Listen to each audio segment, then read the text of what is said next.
Second semester के research methodology subject के lesson number 5 के आप सभी को सादर स्वागत है। मैं हूं आपका doctor K V Somnath, GS college of commerce Wardha प्राध्यापक। आज हम एक क्लास में पढ़ने वाले हैं research methodology and research process. Research methodology के बारे में, रिसर्च मेथोडोलॉजी माने क्या है, उसमें क्या आइटम्स रह सकता है, वो क्यों चाहिए, और रिसर्च प्रोसेस माने क्या है, उसकी ब्लूप्रिंट क्या है, उसके अंतर्गत क्या क्या विषयों के ऊपर ध्यान देना है, उसके बारे में आज पढ़ेंगे। सबसे पहले introduction to research methodology. Research methodology simply refers to the practical how of any given piece of research. यानी what is research and how is the research is to be conducted. The how question के answer research methodology माना जाता है। तो research कैसे किया जा सकता है, जो बताने वाली पद्धति है, जिसको हम बोलते हैं research methodology. More specifically it is about how a researcher systematically designs a study to ensure valid and reliable results that address the research aims and objectives.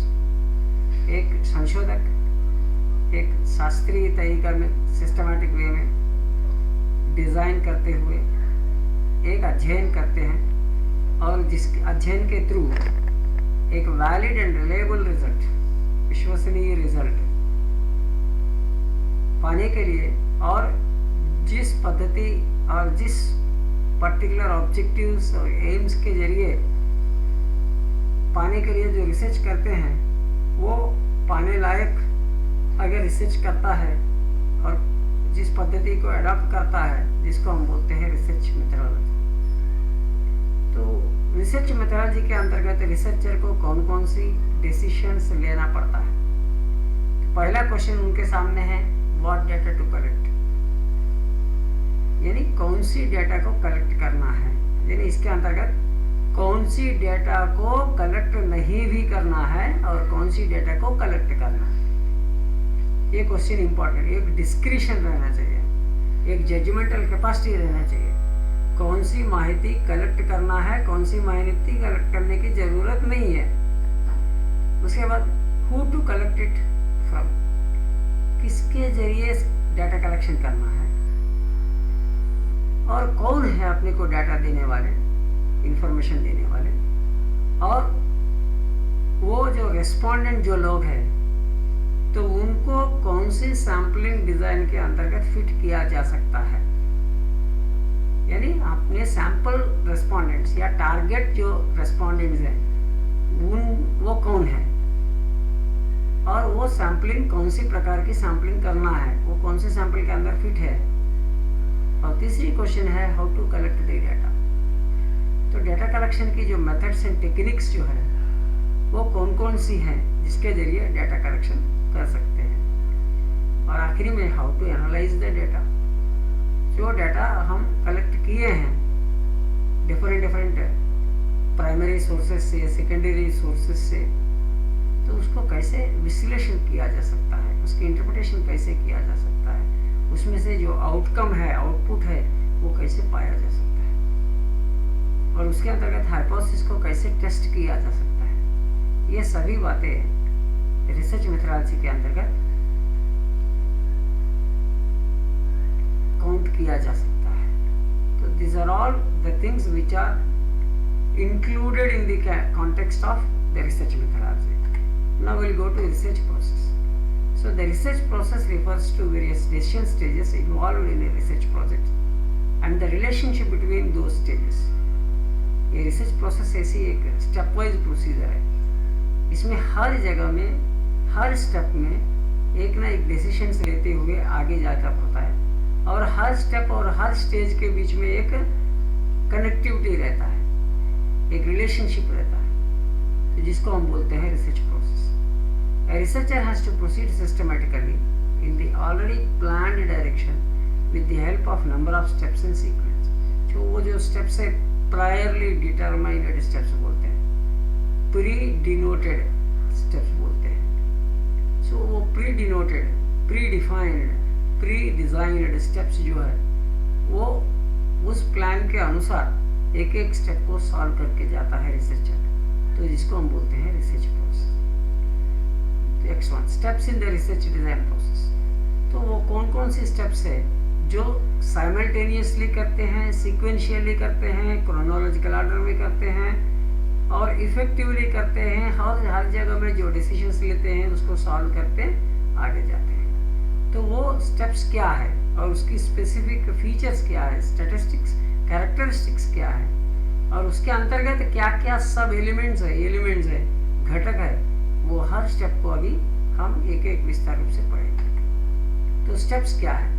सबसे पहले है सिलेक्शन ऑफ रिसर्च प्रॉब्लम, दूसरा extensive literature survey, तीसरा making hypothesis, fourth preparing the research design, fifth sampling, sixth data collection, seventh data analysis, eighth hypothesis testing, ninth generalisation and interpretation and preparation of report, last step. अगर आप देखे होंगे ये जो 10 step अभी अपन ने उल्लेख किया है जो स्टेप्स इन रिसर्च प्रोसेस के अंतर्गत, आप अगर गौर से देखेंगे, ध्यान से देखेंगे, तो हर स्टेप जो है दूसरी स्टेप को लीड करती है और हर दूसरी स्टेप पहला स्टेप को कंप्लीट करने के बाद ही साकार होने वाला है। ऐसा इंटरलिंक्ड है, इंटरडिपेंडेंट है, इंटरट्वाइंड है। ऐसी जो स्टेप्स जो है इसको हम रिसर्च प्रोसेस के अंदर करते हैं। तो अब देखें, एक एक स्टेप देखेंगे। पहला, selection of research process problem. तो जब हम संशोधन करेंगे या अनुसंधान या रिसर्च करेंगे तो ऑटोमेटिकली उसके पहले अपने को एक क्वेश्चन आता है, एक प्रॉब्लम समझ में आता है या दृष्टिकोण में आता है जिसके जरिए हमको रिसर्च करना पड़ता है। So the selection of the research problem is the main and difficult task in the entire area of research process. तो सबसे कठिन है कौन सी समस्या के ऊपर, कौन सी स्टेटमेंट के ऊपर, कौन सी डेफिनेशन ऑफ प्रॉब्लम के ऊपर अपने को रिसर्च करना है। सो एक बार टाइटल फिक्स हो गया या टॉपिक फिक्स हो गया या रिसर्च एरिया फिक्स हो गया जिसके अंतर्गत अपने को रिसर्च करना है, statement and definition of research problem हो गया, ऑटोमेटिकली अपना आगे प्रोसेस शुरू हो जाता है। लेकिन जब तक सिलेक्शन ऑफ रिसर्च प्रॉब्लम नहीं होते हैं तब तक रिसर्च शुरू नहीं होता है। तो समस्या जब होंगी तब समाधान के लिए आगे जाना पड़ता है रिसर्च करने के लिए। जो समस्या, रिसर्च की जो समस्या है वो फाइनलाइज करना, वो सिलेक्शन करना, उसको फिक्स करना, ये महत्वपूर्ण और कठिन बात है। So for the understanding thoroughly the problem it must have to discuss with the colleagues, friends, experts and teachers. तो समस्या की समाधान के पहले समस्या को फिक्स करने के समय में अपने को समस्या के बारे में विस्तृत जानकारी की जरूरत है। चाहे हम बुक्स पढ़ सकते हैं, इंटरनेट देख सकते हैं, अपने फ्रेंड से बात कर सकते हैं, एक्सपर्ट से बात कर सकते हैं, अपने टीचर से बात कर सकते हैं, अपना डायरेक्टर से बात कर सकते हैं, अपने कोलीग्स से बात कर सकते हैं, या इसके पहले जितने भी लोग संशोधन किए हैं उनके जो वर्क्स है वो भी पढ़ सकते हैं। क्योंकि अपने को जब हम समस्या फिक्स करने जा रहे हैं, स्टेटमेंट ऑफ रिसर्च प्रॉब्लम करने वाले हैं, टाइटल फिक्स करने वाले हैं, रिसर्च टाइटल, रिसर्च प्रोजेक्ट के टॉपिक फिक्स करने वाले हैं, वो तो फिर किंतु परंतु वाली चीज़ नहीं होना, अल्टीमेट होना। तो उसके लिए अपने को ये सब प्रिकॉशंस और एक awareness, complete exposure on that particular topic की रिक्वायरमेंट है। द रिसर्च टॉपिक और problem should be practical, relatively important, feasible, ethically and politically acceptable भी होना, यानी 360 डिग्रीज में, in all dimensions, in every scope, the research problem should be 100% perfect and effective for conducting the research in the future course of time. Second one, literature review और extensive literature survey. So एक बार समस्या fix हो गई, research title fix हो गई, project title fix हो गई, तो दूसरा स्टेप क्या है? लिटरेचर सर्वे। ये लिटरेचर सर्वे क्यों करना है? अपने को एक कॉन्फिडेंस बिल्डअप करने के लिए, अपने को उस टॉपिक से कनेक्टेड जितने भी जो रिसर्च हुए हैं उसके बारे में पता लगने के लिए, और इनके आजू बाजू से मिलते हुए कुछ जगह पर जो भी रिसर्च हुआ है इसके पहले, तो उसके बारे में जो आर्टिकल्स है, जो डॉक्यूमेंट्स है, उसके पहले जो भी प्रिंटेड डॉक्यूमेंट्स है, पब्लिश्ड डॉक्यूमेंट्स है, वो सब रिपोर्ट्स के अलावा बहुत सारी जो चीज़ें हैं गवर्नमेंटल एंड नॉन गवर्नमेंटल या प्राइवेट और पब्लिक, ये सभी बातें अपने को ध्यान में रखने के लिए अपने को extensive literature survey of the topic और the literature review on the selected topic करना जरूरी है। ये सेकेंड है। जितना परफेक्ट लिटरेचर रिव्यू और एक्सटेंसिव लिटरेचर सर्वे होता है उतना इफेक्टिव रिसर्च प्रॉब्लम की सॉल्यूशन मिलती है और अच्छी रिसर्च करने की पद्धति आगे शुरू हो सकती है। तो to conduct extensive research and effective research and to conduct accurate research, it is essential to have a complete exposure on the topic or the literature connected to the research topic, which is fixed in the first step. So ये second step हो गया literature review। Third one, making hypothesis। ये hypothesis word कुछ नया है M.Com बच्चों के लिए, तो practically हम ये statistical part में देखते हैं। The development of hypothesis is a technical work, depends on the researcher experience. The hypothesis is to draw the positive and negative cause and effect aspects of a problem. Hypothesis narrows down the arena of research and keeps the researcher on the right path. ये hypothesis ऐसे एक विश्वास बोल सकते हैं, belief बोल सकते हैं, assumption बोल सकते हैं। जैसे हम कोई भी वर्क करते हैं तो अपने को पहले से ही कॉन्फिडेंस रहता है, ऐसा करेंगे तो ऐसा होता है, ऐसा नहीं करेंगे तो ऐसा नहीं होता। तो ये जो कॉन्फिडेंस जो है, एक ट्रस्ट होती है, एक फीलिंग होती है, एक बिलीफ होती है, एक एजम्पशन होती है, जिसको हम हाइपोथेसिस बोल सकते हैं। तो इसके जो पॉजिटिव या नेगेटिव जो है, हर पर्टिकुलर आइटम के ऊपर अपना विश्वास, तो इसको हम बोलते हैं हाइपोथेसिस। फॉर एग्जांपल, अपने को एक फ्रेंड के पास जाके कुछ बातें करना है और उनसे कुछ कंफर्मेशन लेना है, तो अपने पास दो विकल्प है, या तो एक हम बात करेंगे और वो बात वो मान जाएंगे, दूसरा हम बात करने के बाद भी वो बात नहीं मान सकता है। ये तो दो पहलू जो है, एक पॉजिटिव है एक नेगेटिव है, इनको हम बोल सकते हैं हाइपोथेसिस। यानी वर्क करने से पहले उस पर्टिकुलर सिचुएशन जो है उसके ऊपर जो पद्धति से हम काम करने वाले हैं उसकी आउटपुट ऐसा भी हो सकता है, प्लस भी हो सकता है, माइनस भी हो सकता है, पॉजिटिव भी हो सकता है, नेगेटिव भी हो सकता है। ये जो क्या है, ये पर्टिकुलर रिसर्चर को एक अच्छी रास्ते के तरफ, ये right way of doing the research के एक प्रोत्साहकारक या मोटिवेशनल पॉइंट एक हाइपोथेसिस हो सकता है। तो automatically hypothesis is essential for conducting the research. एक direction way of doing the things भी ये दे सकता है। उसके बाद प्रिपेयरिंग द रिसर्च डिज़ाइन। एक बार हाइपोथेसिस फिक्स हो गया तो रिसर्च डिज़ाइन को फॉलो करना। तो ये रिसर्च डिज़ाइन क्या होता है? ये रिसर्च डिज़ाइन होता है the purpose and nature of the study जो रहती है अपने टॉपिक से कनेक्टेड, उसको एक कॉन्सेप्चुअल स्ट्रक्चराइजेशन करना है, कौन सी काम के बाद कौन सी काम करना है और कैसे इसको एक्चुअली आगे लेके जाना है। कुछ बातें जो प्रोसेस में हैं उसको कंडक्ट करने के लिए एक पद्धति, टूल्स एंड टेक्निक की अरेंजमेंट और यूसेज की ज़रूरत होती है। तो ये है रिसर्च डिज़ाइन के अंदर। तो तुम्हारा research design descriptive way of doing the design है क्या, explorative way of doing the design है क्या, या applied way of doing the design है क्या, एक कंक्लूसिव रिसर्च कर रहे क्या। ये जो पद्धतियाँ हम टाइप्स ऑफ रिसर्च जो पढ़े थे वो सब इस रिसर्च डिज़ाइन को फॉर्मुलेट करने में और डिज़ाइन करने में काम में आता है। इसमें तुम्हारा sources of collection of data भी आ सकता है, तुम्हारा स्किल्स भी काम में आ सकता है, तुम्हारा टाइम भी काम आ सकता है, तुम्हारे पास जो रिसोर्सेस खर्चा करने के लिए वो भी है। ये सभी बातें ध्यान में रखते हुए तो कौन से रिसर्च डिज़ाइन तुम्हारे रिसर्च प्रॉब्लम को प्रोसेस करते हुए रिसर्च कंप्लीट करने के लिए सूटेबल है वो फिक्स करना, ये जो प्रिपेयरिंग द रिसर्च डिज़ाइन के अंतर्गत चलता है। Next one, sampling. तो एक बार डेटा कलेक्शन अपने को करना है रिसर्च प्रोसेस के अंतर्गत और रिसर्च डिज़ाइन के मुताबिक, ऑटोमेटिकली अपने को अपना सैम्पल रेस्पोंडेंट कौन है, अपना टारगेट रेस्पोंडेंट कौन है, जिनके जरिए अपने को डाटा मिलेगा और जिनको कांटेक्ट करते हुए अपने को रेस्पॉन्स मिलेगा और वो डाटा और इन्फॉर्मेशन में काम में आएगा। तो ये जो सैम्पलिंग है, ये सैम्पलिंग प्रोसेस जो है, इसके अंतर्गत सैम्पल फाइंड आउट करते हुए जो रेस्पोंडेंट हैं उनसे अपने को डाटा मिलेंगे।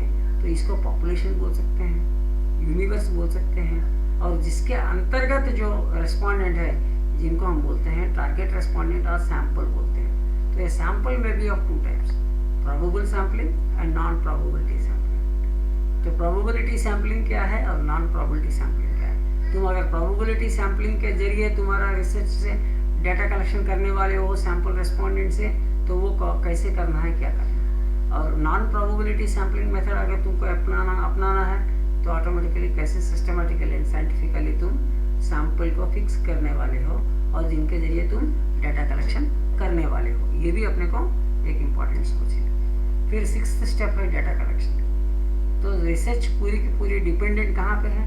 डाटा और इन्फॉर्मेशन के ऊपर। और ये कौन कलेक्ट करने वाले हैं? रिसर्चर करेंगे, और कुछ जगहों पर रिसर्चर की जो रिप्रेजेंटेटिव या एजेंट रहता है वो भी कर सकता है। सो ये जो डाटा एंड इन्फॉर्मेशन हम कलेक्ट करने वाले हैं वो कुछ फैक्ट्स के ऊपर कलेक्ट करेंगे, या जिसके पहले जो रिसर्च हुआ है वहाँ से भी हम कलेक्ट कर सकते हैं, जैसे लिटरेचर रिव्यू में हम देखा है। तो प्राइमरी डाटा एक सोर्स है और दूसरा सेकेंडरी डाटा एक सोर्स है। तो प्राइमरी डाटा कलेक्शन माने क्या है? फर्स्ट हैंड इंफॉर्मेशन कलेक्शन, यानी डायरेक्ट रिसर्चर रेस्पोंडेंट के पास जाएंगे और उनसे इंटरव्यू करेंगे, उनसे डाटा करेंगे। दूसरा सेकेंडरी डाटा माने क्या है? ऑलरेडी किसी ने भी अपने रिसर्च के लिए कुछ काम करके पब्लिश करके रखा है और वो डाटा को ये दूसरी बार यूज कर रहा है, यानी जिसके लिए प्राइमरी डाटा है और अपने के लिए जब हम यूज कर रहे हैं वो सेकेंडरी डाटा हो जाएगा। यानी ऑलरेडी जो कलेक्टेड एंड प्रोसेस्ड डाटा है उसको हम रिवाइज करके फिर यूज कर रहे हैं अपने हिसाब से, तो इनको बोलते हैं secondary data. So primary data में क्या ऐसे कलेक्ट करेंगे? एक्सपेरिमेंट के जरिए कर सकते हैं, क्वेश्चनेयर के डिज़ाइन करके उसके थ्रू कर सकते हैं, ऑब्जर्वेशन करके ले सकते हैं, लोगों से इंटरव्यू करके ले सकते हैं। ये तो direct point two point connected है, जिसको हम बोलते हैं primary data collection. Secondary data कैसे कलेक्ट करेंगे? रिव्यू ऑफ लिटरेचर में कलेक्ट कर सकते हैं, official and non official reports जो वेबसाइट्स में हैं या गवर्नमेंट ऑफिस में हैं वहाँ से ले सकते हैं। उसके बाद बहुत बड़ी बड़ी लाइब्रेरीज हैं, government libraries, public libraries, private libraries, specific libraries, special libraries या टेक्निकल लाइब्रेरीज, लीगल लाइब्रेरीज, ये सब लाइब्रेरीज के जरिए हम डाटा कलेक्शन कर सकते हैं। फिर उसके बाद 7th स्टेप है डाटा एनालिसिस। एक बार डाटा एंड इंफॉर्मेशन कलेक्ट हो गया है, ऑटोमेटिकली इसको हम क्या करेंगे? प्रोसेसिंग करना इम्पोर्टेंट है। तो डाटा प्रोसेसिंग करना है, तो प्रोसेसिंग के अंतर्गत क्या करेंगे? इसको डाटा एडिटिंग करेंगे, डाटा कोडिंग करेंगे, डाटा क्लासिफिकेशन करेंगे, डाटा टैबुलेशन करेंगे, डाटा प्रेजेंटेशन करेंगे, डाटा मेजरमेंट करेंगे, डाटा एक्सपोजिशन करेंगे। फिर डाटा एक्सपोजिशन करते वक्त डाटा को डिस्क्रिप्शन करेंगे, एक्सप्लेनेशन करेंगे, नरेशन करेंगे, कंक्लूजन्स एंड फाइंडिंग्स करेंगे। फिर रिकमेंडेशंस एंड सजेशंस देने लायक डाटा को रीअरेंज करते करते करते इसको कभी कभार बहुत अच्छी तरीके से इसको संवार के डाटा को प्रेजेंट करेंगे और ऑटोमेटिकली डाटा को मेजर करने लायक बना के मेजरमेंट करेंगे, statistical and mathematical tools and techniques apply करेंगे और जिसके जरिए इंटरप्रिटेशन करने को आसान हो और इंटरप्रिटेशन करने के बाद कुछ फाइंडिंग्स हो, फाइंडिंग्स के ऊपर कुछ सजेशंस दिया जाए, कुछ रिकमेंड किया जाए और आखिरी में कुछ कंक्लूड किया जाए और अपने जिस रिसर्च टॉपिक के जरिए अपने प्रॉब्लम करके माना है उसकी सोल्यूशन फाइंड आउट करते हैं, उसको फॉरवर्ड करने के आगे जाके सोसाइटी को social welfare and social responsibility के अंतर्गत सोशल बेनिफिट को प्रोवाइड करने के लिए अपना रिसर्च के जो सोल्यूशन है वो अपने को समाज के लिए सबमिट करने को या एजेंसी को देने को या गवर्नमेंट को सबमिट करने को हम अप्लाई कर सकते हैं। ऐसा हम सजेस्ट भी करेंगे। नेक्स्ट वन है हाइपोथेसिस टेस्टिंग, ये 8th स्टेप है। ये जो हाइपोथेसिस टेस्टिंग है, हमने जैसे बोला था जब हाइपोथेसिस फॉर्मुलेट करना है तो ऑटोमेटिकली जो फॉर्मुलेट किया है वो अपने को टेस्टिंग भी करना है, क्योंकि जो हाइपोथेसिस हमने मान के रिसर्च को शुरू किए थे वो मानने लायक है या ना मानने लायक है। It is either to accept it or to reject the hypothesis. Whatever you thought, whether it is as it is proved, means it is null hypothesis, and whatever you prescribed or thought and which is not supposed to be accepted and get to be rejected means there is a change in what you have thought and prescribed as a hypothesis statement, and that is called as alternate hypothesis. There are two types of hypothesis, one is null hypothesis and second one is alternate hypothesis. So the hypothesis जो है to find the answer, the processing of testing of the hypothesis undertaken which may result in accepting or rejecting the hypothesis. So एक बार आप test करेंगे तभी reject होगा या accept होगा पता चलेगा। और ये एक्सेप्ट और रिजेक्ट क्यों करना है? क्योंकि तुम्हारी जो धारणा है रिसर्च करने के पहले जो, तो वो गलत है या सही है, जिस हद तक गलत है या जिस हद तक सही है ये भी जानने के लिए अपने को जो स्टेटमेंट्स हमने शुरुआत में किया था फॉर्मुलेशन ऑफ हाइपोथेसिस उसको टेस्ट करना अनिवार्य है, ये भी एक पार्ट है। और डाटा एनालिसिस के बाद इसको हम टेस्टिंग करेंगे, बहुत सारे टेस्ट इसके बारे में करेंगे, जैसे चे स्क्वायर टेस्ट है, एफ टेस्ट है, टी टेस्ट है, ये सभी टेस्ट हम अप्लाई करेंगे। फिर उसके बाद जनरलाइजेशन एंड इंटरप्रिटेशन, जो डाटा हाइपोथेसिस टेस्टिंग के बाद एनालिसिस के बाद हमारे पास जो इन्फॉर्मेशन के तहत आया है, जिसको हम जनरलाइज करना चाहते हैं और उसको इंटरप्रेट करना चाहते हैं, और जो हाइपोथेसिस हमने ठान के मान के गए हैं वो सही है या गलत है, एक्सेप्टेड है या रिजेक्टेड है, और जिसके जरिए ये एक्सेप्टेंस एंड रिजेक्शन दिया गया है, जो एनालिसिस हमने किया था और जो हाइपोथेसिस टेस्टिंग के टूल्स एंड टेक्निक्स अप्लाई किए थे, जिसके जरिए हमको माहिती मिला है या कंक्लूजन पे आए हैं, एक रिकमेंडेशन दे रहे हैं अपने को कि ये जो टॉपिक है जिसके ऊपर हम जनरलाइज कर सकते हैं और उसकी इंटरप्रिटेशन इन बिग वे में, इन परफेक्ट वे में, इन एक्यूरेट वे में रिसर्चर देने लायक बन गया है। फिर इसके बाद प्रिपरेशन ऑफ रिपोर्ट, एक बार ये सभी काम हो गया, अब अपने को एक पब्लिश्ड वे, एक रिटन डॉक्यूमेंट के रूप में ये जो रिसर्च है इसको रिपोर्ट करना इम्पोर्टेंट है। तो ये researcher should prepare a report for which he or she has to done his or her work. He or she must keep in his or her mind the following points. पहला, research design in primary stages में कैसे रहेगा, main text of the report कैसे रहेगा, और closing of the report कैसे रहेगा। Report को हम 3 पार्ट कर सकते हैं। पहला पार्ट इनिशियल पेजेस बोलते हैं, सेकेंड है मेन पेजेस या main text of the report और main portion of the report बोलते हैं, और आखिरी में closing section of the report बोलते हैं। तो प्रिलिमिनरी रिपोर्ट में क्या क्या आइटम्स रह सकता है वो फिक्स करना है, जिसके जरिए रिसर्च डिज़ाइन में ये हम रह सकते हैं और जिसके थ्रू ये रखना अनिवार्य है। उसका दूसरे बाद मेन टेक्स्ट जो है, main context of the report, main work of the report, chapter wise, title wise, सब टाइटल वाइज, जिसको पब्लिश करेंगे और प्रिंट करेंगे, जो है मेन टेक्स्ट है। और आखिरी में क्लोजिंग रिपोर्ट क्या है, एक बार रिपोर्ट प्रिपेयर करने के बाद इनको फाइनली कैसे प्रिपरेशन किया है, रिपोर्ट कैसे लॉन्च किया गया है, और रिपोर्ट के अंतर्गत कैसे प्रोसीजर्स अपनाए गए हैं, और बाइब्लियोग्राफी या रेफरेंसेस क्या लिए हैं, एनेक्सर्स क्या रहेगा उसमें, मैप्स एंड चार्ट्स क्या है, फोटोज़ क्या है, क्या क्या हमने इसके अंतर्गत एंडिंग में एज ए प्रूफ जिस रिपोर्ट के जरिए हम बता रहे हैं उनके प्रूफ भी दिखा सकते हैं, डाटा कलेक्शन कैसे किया वो टूल्स एंड टेक्निक्स की नमूना भी पेश कर सकते हैं, कुछ फोटोज़ अगर लिए होंगे वो भी दे सकते हैं, कुछ टेबल्स है वो भी दे सकते हैं, कुछ एब्रिवेशंस है वो भी दिखा सकते हैं। ये सभी बातें जो है एंडिंग में क्लोजिंग ऑफ द रिपोर्ट में बताना अनिवार्य है। तो ये है आपको रिसर्च प्रोसेस और रिसर्च मेथडोलॉजी, ये जो चीज़ें हैं मैं अगर मानता हूँ कि आपको अभी एक ओवरऑल व्यू पता चल गया है कि रिसर्च मेथडोलॉजी क्या है और रिसर्च प्रोसेस क्या है। तो I request all of you go through this once again, at least once or twice, and such that you will be in a better condition and better position to go further to study the other topics of this unit 1 as well as other units of this research methodology subject. अब जब तक आप ये topics के ऊपर clarity नहीं आएगा, complete grip नहीं आएगा, इसके आगे जाके हम कुछ ज़्यादा इंफॉर्मेटिव वे में समझ नहीं सकते हैं। तो it is most important lesson है ये, और ये heart of the research subject है।